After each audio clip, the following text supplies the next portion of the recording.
Sarah, Perry, and Joanne. It happened.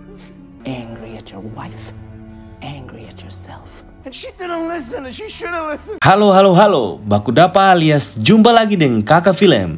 Bagaimana kabarnya kawan-kawan semua? Sudah cukup ketawa dan bahagia hari ini? Karena kalau kurang bahagia, bisa-bisa nanti kita stres. Seperti cerita yang kakak akan bawakan kali ini, film ini berjudul Fracture, di mana Pace yang ada di film ini menjadi stres karena tekanan orang-orang di sekitarnya, termasuk istrinya. Bagaimana keseraman ceritanya? Tak perlu berlama-lama lagi. Kasih siap teh sama kasih hangat. Tel volume pas-pas. Dan tong mulai.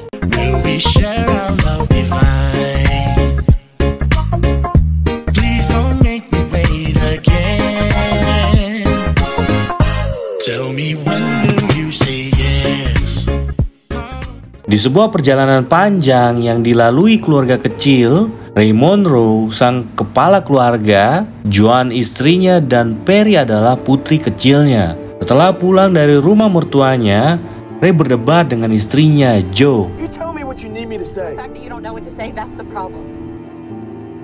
Ray menduga keluarga Jo tidak menyukainya. Mereka datang sangat terlambat dan membuat keluarga Jo kecewa. Ayah Jo menawarkan anggur padanya. Padahal jelas-jelas dia sedang mencoba berhenti minum alkohol. Ray trauma karena kecelakaan 8 tahun lalu, sehingga sekarang ia mengendarai mobil dengan sangat pelan. Sebetulnya, Ray ingin sekali menata kembali hubungannya dengan istrinya, tapi Joe sudah menyerah dengan hubungan mereka. Tak berapa lama, Perry kebelet pipis dan juga baterai headphone sudah habis. Untuk menghibur buah hatinya, Ray menyanyikan lagu Rainbow untuk anaknya. Sesampainya di pom bensin, Joe buru-buru menemani anaknya ke toilet. Sedangkan Ray menuju ke minimarket untuk membeli baterai dan minuman soda untuk Joe. Namun, karena tidak bisa menggunakan kartu kreditnya, Ray harus memilih mana yang harus dia beli. Sesampainya di mobil, Joe menanyakan baterai untuk mainan Perry, tetapi Ray malah berbohong. Perry gelisah dan menanyakan kotak makeup miliknya. Joe mencarinya ke kamar mandi dan Ray mencari di bangku belakang. Ketika mencari di bangku belakang, Ray lengah dan tak menyadari kalau Perry sudah berada di tepi lahan konstruksi dengan seekor anjing kampung yang menakutinya. Mencoba untuk menolong anaknya, dia melempar batu kepada anjing tersebut dan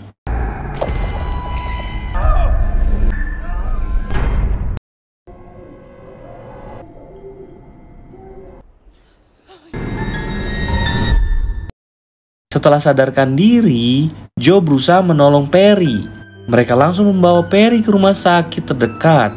Ray menyetir dengan sangat kencang. Setelah sampai di rumah sakit, Ray menuju meja perawat untuk mencari pertolongan. Karena rumah sakit sangat penuh, jadi Ray diminta duduk bersabar dan menunggu antrian. Joe yang sangat kesal meminta Ray untuk sesegera mungkin mencari dokter untuk menangani anaknya. Dia kembali menanyakan ke perawat. Alih-alih dibantu, Ray malah disuruh mengisi daftar antrian. Perawat muda memanggil pasien selanjutnya dan menanyakan golongan darahnya. Sementara perawat di depan Ray nampak memberitahu seseorang di telepon. Menaruh curiga, Ray hanya bisa terdiam. Kembali ke tempat duduknya, Ray dimintai tolong oleh Joe untuk membelikan soft drink. Dari kejauhan, Ray melihat ada ambulan yang mengantarkan pasien dan mengambil sebuah wadah yang diberikan oleh perawat rumah sakit. Polisi itu memberikan amplop setelah menerima wadah itu. Hal ini sungguh tak wajar untuknya. Namanya dipanggil. Ray harus mengisi beberapa data untuk melengkapi berkas Perry di rumah sakit tersebut. Anehnya, Nona Yakomina ini dia tanya-tanya yang tidak penting. Riwayat penyakit mental lah, sudah menikah atau belum, dan yang terakhir, apakah Perry bersedia untuk mendonasikan organnya?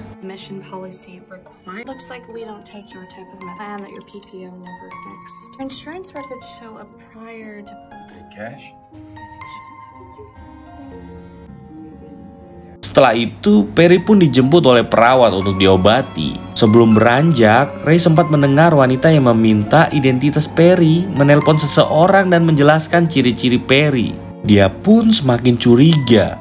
Dr. Bertram menangani luka Perry dan menyarankan untuk melakukan CT scan di kepalanya. Biaya pemeriksaan ini sangat mahal, namun Ray bersedia melakukan apapun untuk keluarganya. Perry pun dibawa untuk diperiksa. Sebelumnya, dia diberi boneka oleh perawat, tentu saja untuk menghiburnya. Joe ikut menemani putrinya untuk diperiksa sementara Ray menunggu di lobi. Tak terasa hari beranjak malam, dan Ray pun terbangun dari tidurnya. Dia menanyakan pada perawat berapa lama lagi proses CT scan-nya selesai. Bukannya dibantu, perawat menyuruhnya untuk duduk dan menunggu. Merasa tak dibantu, Ray ingin berbicara kepada Dr. Bertram. Perawat menelpon bagian penanganan untuk mengetahui status pemeriksaan Perry. Dia kembali duduk dan menunggu. Karena merasa terlalu lama, Ray kembali menanyakan pada perawat yang berjaga. Ternyata tidak ada nama anaknya pada data komputer dan membuat Ray marah. Untuk membantu melacaknya, perawat meminta nomor asuransi miliknya. Tetapi Ray malah kebingungan karena Nona Yakomina tadi mengatakan bahwa asuransinya ditolak dan bisa menggunakan uang tunai. Anehnya, perawat ini mengatakan rumah sakit hanya menerima asuransi alih-alih uang cash. Mulai kesal dan marah, Ray meminta perawat itu menghubungi bangsal CT scan untuk memastikan apakah anaknya sudah selesai apa belum. Perawat itu pun menelepon dan bukannya langsung menanyakan anaknya, tapi malah bercanda-canda di telepon. Asli, ini rumah sakitnya terawaras. Setelah memutus teleponnya, perawat menjelaskan bahwa tidak ada pemindaian sedari pagi tadi. Ray kebingungan di mana anak dan istrinya yang jelas-jelas tadi diantaranya ke lift menuju pemindaian. Dia menerobos masuk ke dalam untuk mencari keluarganya.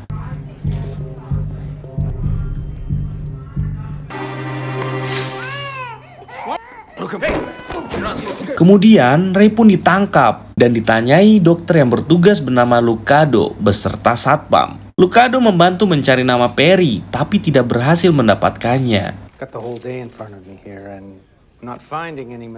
Ray pun meminta tolong pada Suster Anne yang tadi menjemput Perry. Suster Anne mengaku mengenal Ray karena tadi ia menolong mengobati cedera kepala Ray, bukan mengobati anaknya. Karena dianggap berbohong, suasana makin kacau dan membuat dokter terpaksa memberikan suntikan penenang. Akhirnya Ray dibawa ke sebuah ruangan. Setelah satpam dan perawat yang membawanya pergi, ia mencoba mencari sesuatu yang dapat membuatnya tetap sadar. Ia lalu menyuntikkan 3 ampul adrenalin dan melarikan diri dari ruangan itu.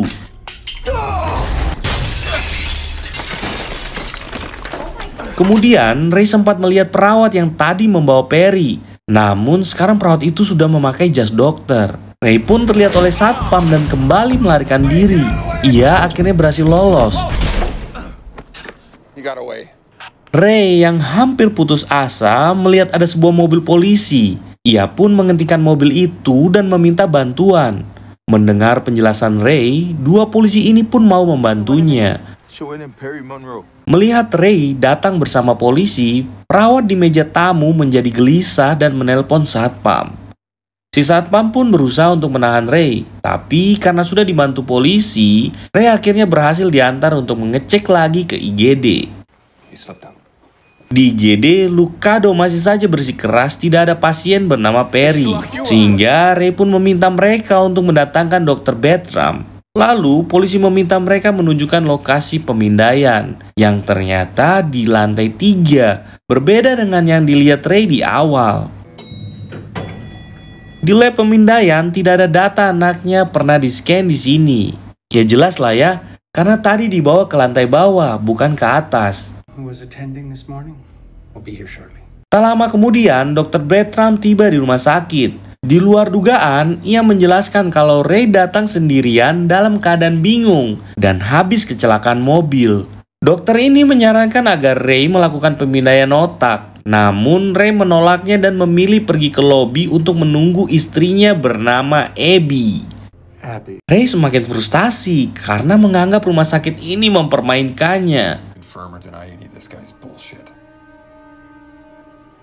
Sebagai bukti terakhir, mereka mengecek rekaman CCTV rumah sakit ini. Sayangnya, tempat Joe dan Perry tidak terlihat dari CCTV. Jadi Ray tetap disimpulkan datang sendirian. Mereka pun kembali ke ruang IGD. Tidak sengaja, Ray menemukan shawl kepunyaan Perry yang terjatuh di samping tempat tidur. Ia pun meyakinkan polisi bahwa itu bukti bahwa anaknya sempat berada di ruangan ini. Tak disangka, rumah sakit ini mendatangkan seorang psikiater untuk membantu menenangkan Ray. Psikiater ini mencoba membantu Ray mengingat kejadian sebenarnya, sambil menanyai tentang Abby, mantan istrinya. Sesi ini membuat Ray semakin tertekan dan kebingungan. You mentioned a drinking problem? I don't drink. Were you too drunk to help Abby? I think we should take a look at the spot where Perry had her accident. Died in a car accident 8 years ago. Melihat perilaku Ray, psikiater menyimpulkan bahwa Ray mengalami trauma berat, sehingga ia menyarankan untuk pergi ke tempat Perry terjatuh alias pom bensin. Ray sempat menolak hal ini karena ia melihat sendiri anak dan istrinya pergi ke lantai basement rumah sakit ini. Tapi pada akhirnya mereka pergi ke tempat itu untuk menyelidikinya. Setibanya di tempat kejadian, polisi lain juga sudah datang membawa anjing pelacak. Dibantu anjing pelacak, mereka pergi ke lokasi Perry terjatuh.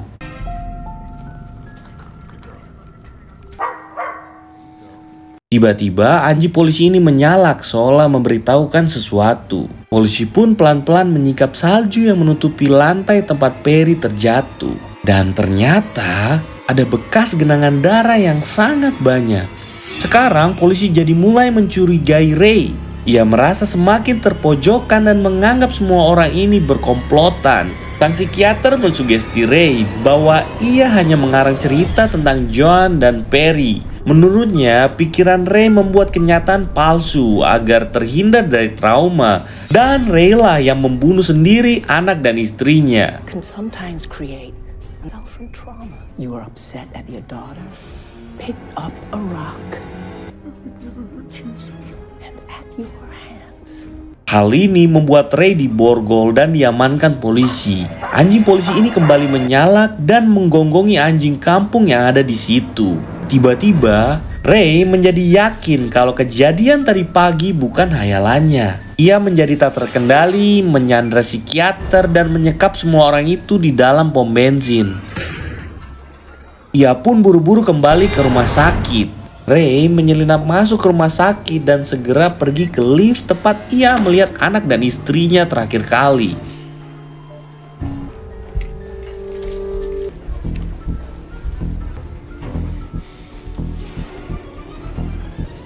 Ternyata untuk menuju lantai basement diperlukan kunci yang membuatnya tetap di lantai tersebut. Tak disangka ia kembali bertemu dengan si satpam. Ia buru-buru mengancamnya dengan pistol dan menyuruh satpam itu masuk ke lift. Si satpam berusaha melumpuhkan Ray, namun berakhir lemas di tangannya.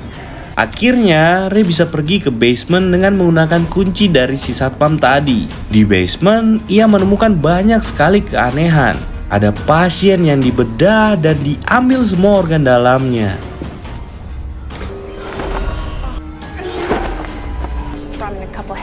Tak sengaja Ray melihat Nona Yakomina sedang membawa wadah organ menuju kamar operasi.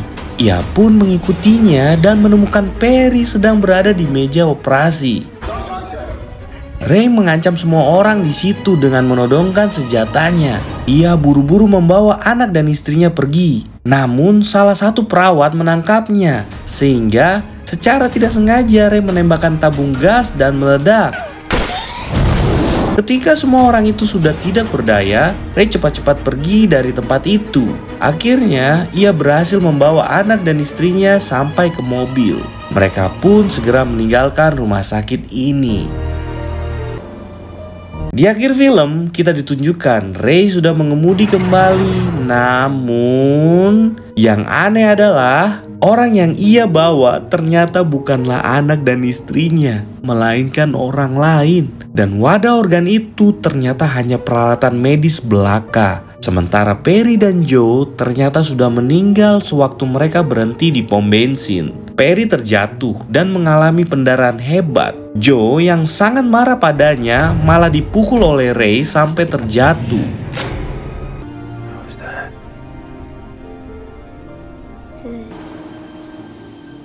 Dan film pun selesai. Penyelesaian yang sangat seram. Moral dari film ini adalah agar kita selalu mengedepankan husnuzon alias prasangka baik terhadap orang lain. Seperti tadi, coba saja kalau Pak Cere mau percaya sama pihak rumah sakit yang mencoba menolongnya. Mungkin sekarang dia udah ketemu jenazah anak istrinya. Sah saja sampai sujun berkali-kali sama ini rumah sakit. Memang pembuat cerita ini andalan sekali. Oke, sekian dulu cerita dari Kakak Film. Film bagus kah tidak? Tolong kasih komen di bawah ya. Kawan-kawan bisa lihat video-video kakak yang lain dengan cara subscribe dan lihat Katongpu playlist. Kakak Film pamit undur diri. Dadah. You know we got what you need, baby. So take